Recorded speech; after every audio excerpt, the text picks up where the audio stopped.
దిల్రాజు గారు ఫోన్ చేసి అర్జెంటుగా పిలిపించారు. గుండె పడిపోయి ఇంకా కొట్టుకుంటూ ఉంటుంది. గుండె తరుక్కుపోయే సీన్ సార్ అది. అలాంటిది ఒకటి ప్లాన్ చేస్తున్నా అన్నాను. వావ్, హౌ, ఎలా అన్నారు. మాట్లాడలేని వీక్నెస్ ఉంటుందని వివరించా. చరణ్ బాబు స్పాట్ లో యాక్ట్ చేసి ఇది ఓకేనా అన్నారు. దేవుడా, ఇంత డెడికేషన్ ఏంటి స్వామి. రాజుగారు మళ్ళీ వచ్చారు. అంజలిని తెస్తున్నాం, మంచి చింపిరి జుట్టుతో తెల్లగా నల్లగా ఉండే విగ్గు చూడమన్నారు. ధోప్ అని మనసులో అనుకుని తెప్పించా. చూడరా రోమర్ రవి, నువ్వు ఫ్రీలాన్సర్వి అన్నారు. అలాగేరా అన్నాను. నన్ను రా అంటావా అన్నారు. రాకిరా సార్కి సార్ అన్నాను. వీడియోని పూర్తిగా చూడండి. పూర్తిగా చూస్తేనే మీకు డీటెయిల్డ్గా అర్థమవుతుంది. ఎవరిని నొప్పించడానికి అయితే కాదు. Let's get into the video now. కాసేపు సరదాగా నవ్వుకోండి. ఇయర్ ఫోన్స్ ఉంటే ప్లగ్ ఇన్ చేసుకోండి. మొదలు పెడదామా? గేమ్ చేంజర్ సినిమాని డైరెక్ట్ చేసింది నేనే. ఎస్, రోమర్ రవి డైరెక్టెడ్ గేమ్ చేంజర్ నేనే. రెండు షార్ట్ ఫిల్మ్స్ కి అసిస్టెంట్ డైరెక్టర్ గా పనిచేసిన నాకు డైరెక్షన్ చేసే ఛాన్స్ ఇచ్చారు దిల్రాజు గారు. దిల్రాజు గారు ఫోన్ చేసి అర్జెంట్ గా పిలిపించారు.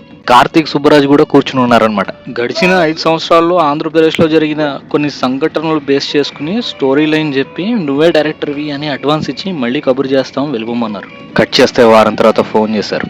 రామ్ చరణ్ హీరో అన్నారు. కేరా అద్వాని హీరోయిన్ అన్నారు. వచ్చేయమన్నారు.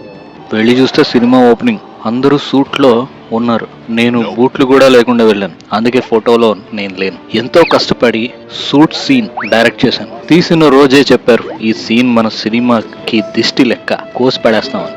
కోసారు. ఇది తప్ప నువ్వు ఏం అడిగినా ఎంత ఖర్చు పెట్టించినా మాకోకే అని ధైర్యం చెప్పారు. ఆ రోజే డిసైడ్ అయ్యాను కొన్ని సీన్స్ బాగా తీయాలని, కొన్ని సీన్స్ మాత్రం జింక్స్ గుంప్టాస్ లా తీయాలని చెప్పి. ఓ రోజు దిల్ రాజు గారు హీరో ఇంట్రొడక్షన్ ఎలా ప్లాన్ చేస్తున్నావు అని అడిగారు. సార్, ఇంట్రొడక్షన్ ఏమో గానీ క్లైమాక్స్ మాత్రం గళ్ళ లుంగి బ్లాక్ బనియన్ తో ప్లాన్ చేయబోతున్నా అని చెప్పాను. అరే భలే ఉందే, క్లైమాక్స్ కాదు ఇదే ఇంట్రొడక్షన్ పెట్టేయమన్నారు. వెంటనే చరణ్ బాబుకి చెప్పాను. ఎందుకు ఏంటి ఏమి అడగకుండా కండలు టైట్ చేసే పనిలో పడ్డాడు. నువ్వు దేవుడు స్వామి అనుకున్నా. ఇంట్రో అవగానే రా మచ్చా మచ్చా సాంగ్ తమన్ భయ్య బానే కొట్టాడు. కొరియోగ్రఫీ బాగుంది. చరణ్ బాబు ఎరగా అంతే డాన్స్ కుమ్మేశాడు. రాజు గారు వచ్చారు. ఇప్పుడే ఫోన్ వచ్చింది, చాలా ఎక్కువ మంది డాన్సర్స్ కావాలి, తెప్పించి షూట్ చేపించి క్లోజ్ చేసాయి అన్నారు. ఎవరి దగ్గర నుండి కాల్ వచ్చిందో చెప్పలా, నేను అడగల. సాంగ్ అవ్వగానే 2 షాక్లు ఇచ్చారు రాజు గారు. దానికన్నా ముందు సాంగ్ అనంత శ్రీరామ్ గారు లిరిక్స్ చింపేశారనమాట. ఆయన గురించి చెప్పకపోతే తప్పు అవుతుంది. ఇంతకీ రాజు గారు ఇచ్చిన 2 షాక్లు ఏంటి? ఒకటి, కార్తిక్ సుబ్బరాజ్తో కలిసి వచ్చి నా మొహం మీదే దోప్ అన్నారు.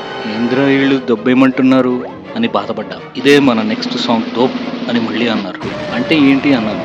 కోపం వస్తే దోప్ అనాలి, హీరోయిన్ నేర్పిద్ది హీరోకి అన్నారు. పైనుండి కింద దాకా చూసి నేను కూడా మీ ఇద్దరు దోప్ అన్నాను. అలా దోప్ మీద కోపంతో చరణ్ బాబు కైరాల పాస్ట్ లవ్ ట్రాక్ ని చెడగొట్టాను. కానీ అందులో కూడా తమన్ భయ్య కోపం ర్యాప్ అని కొట్టి దానికి చరణ్ బాబు సూపర్ స్టెప్స్ వేసి నన్ను దెబ్బకొట్టారు. జానీ మాస్టర్ని పిలిపించి దోప్ సాంగ్ తీపించా.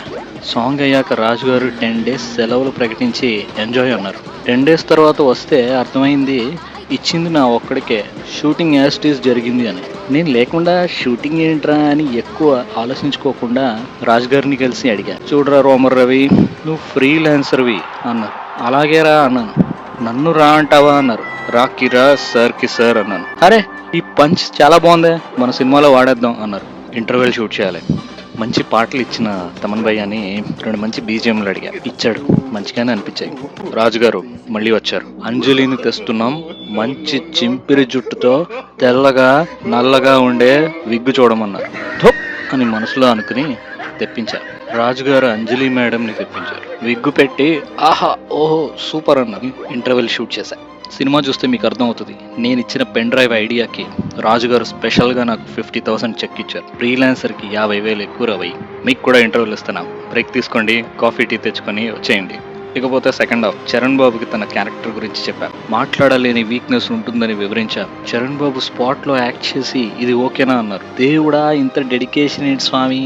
పాపం హీఈస్ పుటింగ్ 100% ఎఫర్ట్స్. కానీ రాజు గారు అన్నిట్లో ఇన్వాల్వ్ అవుతూ నాకు సెలవులు ఇస్తూ సినిమాని ఏం చేస్తారో ఏంటో అనుకుని ఫ్లాష్ బ్యాక్ ఎపిసోడ్స్ కి సిద్ధమయ్యాం. ఒక రోజు టెంట్ లో పడుకుని ఉన్నా. రాజు గారు కార్తిక్ సుబ్బరాజ్ ఇద్దరు వచ్చారు.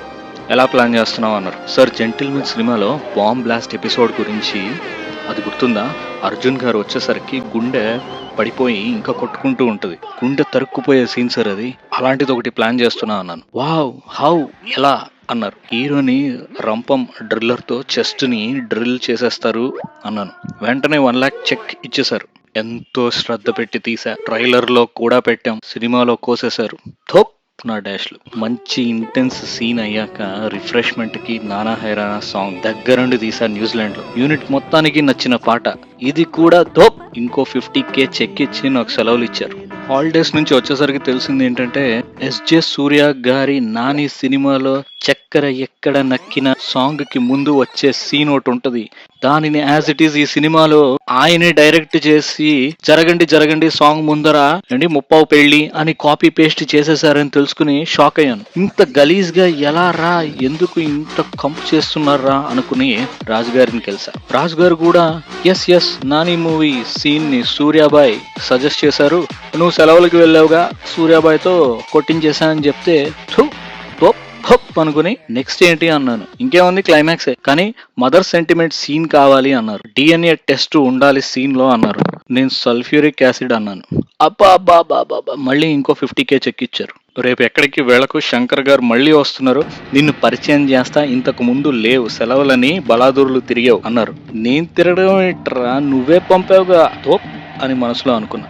అన్నట్లుగానే మరునాడు శంకర్ గారు రావడం, నన్ను రాజుగారు పరిచయం చేయడం, కీప్ ఇట్ అప్ ఫ్రీలాన్సర్ అనడం, క్లైమాక్స్ షూట్ చేసి వెళ్ళిపోవడం అన్నీ అయిపోయాయి. కొబ్బరికాయ కొట్టేసి నా ఫైనల్ పేమెంట్ తీసేసుకుని గోవిందా అనుకుంటూ బయటపడ్డాను. కట్ చేస్తే సాంగ్స్ వదిలేరు, బాగున్నాయి. ట్రైలర్ వదిలేరు, ఎక్స్పెక్టేషన్స్ పెంచేశాయి. ప్రమోషన్స్ బాగా చేశారు. Blockbuster, box office king అంటూ ఫ్యాన్స్ ఊగిపోయేలా చేశారు. పవన్ కళ్యాణ్ తో ఫంక్షన్ ప్లాన్ చేశారు రాజుగారు. సినిమా రిలీజ్ టైం కి రాజుగారికి కాల్ చేసి మరీ చెప్పా, అయ్యా 600 వద్దు 200 ముద్దు అని. వింటారా? వినలే. ఫ్రీలాన్సర్ అవి నాకు సలహాలు ఇవ్వకు అన్నారు. కట్ చేస్తే ముక్కలుగా ఉన్న సీన్స్ చూసి ఫ్యాన్స్ ఇబ్బంది పడ్డారు. దోపేంట్రా అనుకున్నారు. వినయ విజయ రామ ట్రాక్ ని కంటిన్యూ చేశారేంట్రా అనుకున్నారు. నానా హైరానా సాంగ్ లేపేశారేంట్రా బాబు అనుకున్నారు. మొత్తానికి 600 బొక్క కదరా అనే ఒపీనియన్ కి వచ్చేసేలా చేశారు. ఫ్రెండ్స్, సినిమా ఫ్లాప్ అయితే కాదు, నా దృష్టిలో అయితే యావరేజ్. OTT వరకు ఆగుతారో, రేట్లు తగ్గాక థియేటర్లో వెళ్ళి చూస్తారో మీ ఇష్టం. ఈ వీడియో కేవలం ఫన్ కోసం మాత్రమే. నచ్చితే లైక్ వేసుకోండి, హర్ట్ అయి ఉంటే కమెంట్ చేయండి.